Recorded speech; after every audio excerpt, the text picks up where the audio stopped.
भाई प्रांजल जी, हाँ जी, आपके बोर्ड पे एक बहुत ही सिंपल सा सवाल ट्रिग्नोमेट्री का लिखा है। क्या आप इसे सॉल्व कर सकते हैं? कैसे? cos 45 की वैल्यू हमें पता है कितनी? 1/√2 है। 1/√2, ठीक, बढ़िया। मल्टीप्लाई sin 30 की वैल्यू है हमारी 1/2 1/2 प्लस cos 45 डिग्री की हमारी वैल्यू दी हुई है 1/√2। 1/√2, हाँ पहले ही पता है। cos 30 डिग्री की वैल्यू हमारी दी हुई है √3/2। √3/2। अब ये जो वैल्यू आपने बताई है, ये आपको याद थी या इधर से देख के बताई? इधर से देख के बताया। इधर से देख के बताया, पर आपको याद रखना चाहिए। ये तो हमने इसलिए लिखा है ताकि याद ना रहे। तो हम क्या करें? मान लो ये सवाल एग्जाम में आ जाए और ये वैल्यू याद ना रहे, तो हम कैसे करें? इसके लिए हमने ये लिखा था। तो ये समझ लीजिए, ये ट्रिक आप याद रख लीजिए। H का मतलब हाइपोटेन्यूस, B का मतलब बेस और P का मतलब परपेंडिकुलर। तो H बराबर होता है 0 डिग्री पे B के, 30 डिग्री पे 2P के, 45 डिग्री पे √2 के, जिसमें बेस और परपेंडिकुलर दोनों बराबर रहते हैं 1 के, और 60 डिग्री पे 2B के और 90 डिग्री पे P के। ये हाइपोटेन्यूस होता है, हाइपोटेन्यूस के बराबर होते हैं ये सारे। अब जब दो पता हो तो हमें तीसरी साइड मिली जाएगी ट्रायंगल की, पाइथागोरियन ट्रिपलेट से। अच्छा, तो cos 45 आप भूल गए, आपको वैल्यू याद नहीं है। भूल क्या गए? आपको याद थी ही नहीं। तो आप जानते हैं cos थीटा की वैल्यू तो जानते हैं, बेस अपॉन हाइपोटेन्यूस होता है। तो cos 45 √2 होता है, हाइपोटेन्यूस √2 होता है, बेस परपेंडिकुलर दोनों 1 के बराबर होते हैं। तो बेस आ गया 1 और √2। तो इस तरह से cos 45 की वैल्यू 1/√2 आ गई। आ गया समझ? अच्छा, अब आपने sin 30 की 1/2, तो आपका दिया हुआ 30 पे हाइपोटेन्यूस 2P के बराबर होता है, H बराबर 2P, और साइन होता है परपेंडिकुलर अपॉन हाइपोटेन्यूस। तो हमने लिख दिया परपेंडिकुलर, और यहां H की वैल्यू हमने 2P रख दी। P से P कैंसिल हो गया, 1/2 बचा। तो इस तरह से 1/2 आ गया। आ गया समझ? प्लस है cos 45 का हमने समझा ही दिया। cos 30, अब cos 30 cos को जानते ही है, बेस अपॉन हाइपोटेन्यूस होता है। अब बेस पता नहीं है, पर 30 पे हम जानते हैं 2P के बराबर होता है। तो बेस निकाल रहा है, तो बेस का स्क्वायर बराबर होता है माइनस परपेंडिकुलर का स्क्वायर। बेस दिया हुआ है, H दी हुई है 2P की वैल्यू, H की वैल्यू 2P के बराबर होती है 30 पे।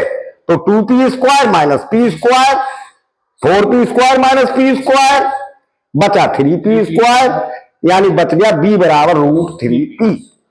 आ गया समझ में? एकदम। तो फिर cos 30 की वैल्यू √3P/2P, और P से P कैंसिल हो गया, √3/2 आ गया एकदम। आ गया। तो इस तरह से हो गया। अब आप कहोगे कि ये आपने लिख कैसे लिया? तो ये 30 डिग्री का ही समझ लेते हैं, या 40, पहले आप cos 45 का समझ लेते हैं।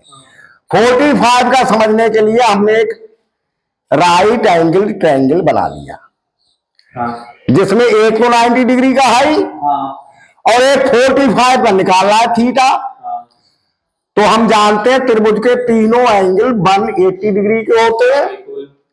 तो ये कितने का होगा? अगर ये 45 का है, वो 90 का है, तो 135 दोनों का हो गया, तो 45 डिग्री का वो वाला एंगल हो जाएगा। 45 डिग्री का ये भी होगा, यानी दोनों एंगल 45 डिग्री के हैं। जब 45 डिग्री के, तो ये साइड भी बराबर है और ये साइड भी बराबर है। अब ये साइड आराम से पता चल जाएगी या नहीं चल जाएगी? कैसे? यानी H, ये हाइपोटेन्यूस हो गया, H स्क्वायर बराबर P square plus B square H square बराबर, अब इसको मान लो दोनों को 1 का स्क्वायर प्लस 1 का स्क्वायर एच स्क्वायर बराबर 1 प्लस 1, यानी एच स्क्वायर बराबर 2 और एच बराबर √2। ये आ गया √2। समझ गए? अब आ जाएगा cos 45। cos 45 बराबर बेस अपॉन हाइपोटेनियस। अब बेस कितना है 1 और हाइपोटेनियस कितना है √2। आ गया cos 45 1 अपॉन √2। आ गई समझ में बात? ये ऐसे बनाया जाता है। और यदि भूल जाओ, जैसे वैल्यू याद ना रहे, तो आप ये फार्मूला याद कर लो। अब ये फार्मूला भी याद ना रहे तो बस ये तरीका याद कर लो, है ना? अच्छा, अब आया आपका sin 30। अब sin 30 में तो आपको फार्मूला भी भूल गए, यानी ना तो वैल्यू याद है sin 30 की और फार्मूला भी याद नहीं है, तो फिर हम फिर बनाएंगे एक एंगल।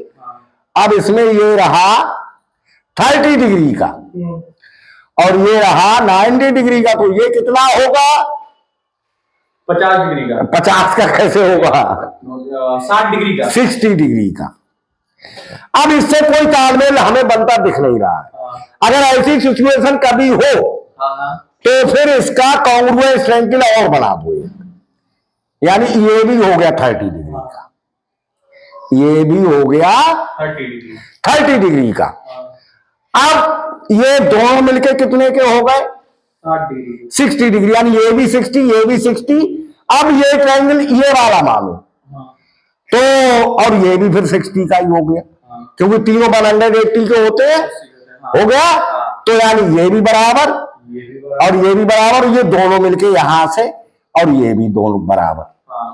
अब इसको अगर हम 1 मान लें तो ये भी 1 होगी, क्योंकि ये इसकी बराबर होगी, और ये कितनी होगी 90 है। अरे भाई, जब तीनों एंगल बराबर है तो तीनों साइड बराबर होंगी। ये पूरी 1 है, ये 1 है, ये 1 है, तो पूरी कितनी हो गई 2। तो ये भी होगी 2 और ये भी होगी 2। अब क्या क्या मिल गया आपको? बेस रह गया आपका, बेस ही तो रह गया। हाइपोटेनियस मिल गया 1, वो परपेंडिकुलर मिल गया 1, हाइपोटेनियस मिल गया 2।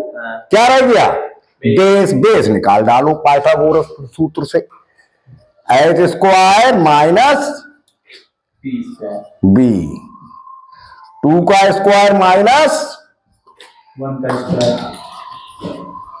4 माइनस 1, बी आ गया आ गया, बी स्क्वायर आ गया 3। तो बी कितना आ जाएगा √3, यानी बेस है √3। इसका निकाल रहे हो ना?